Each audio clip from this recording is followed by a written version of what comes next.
agar inson o'sishni xohlasa, u hech narsaga muhtoj bo'lib qolish kerak emas yoki o'rganib qolish kerak emas. Masalan, oldingizdagi o'rtog'ingizga yoki birorta kasbdoshingizga yoki birorta preparatga yoki birorta narsaga o'rganib qolish kerak emas.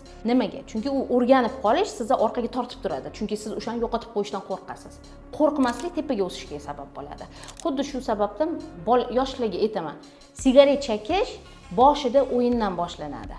Siz o'zingizni xuddi krutoy deb tutgingiz keladi yoki preparatlar qabul qilish o'rtoqlar bilan o'tirib prosta ichib ko'rishdan boshlanadi. Keyinchalik esa odam shunaqa o'rganib qoladi. Narkotiklarga ham, preparatlarga ham, sigaretga ham shunaqa o'rganib qoladi, siz unga muhtoj bo'lib qolasiz.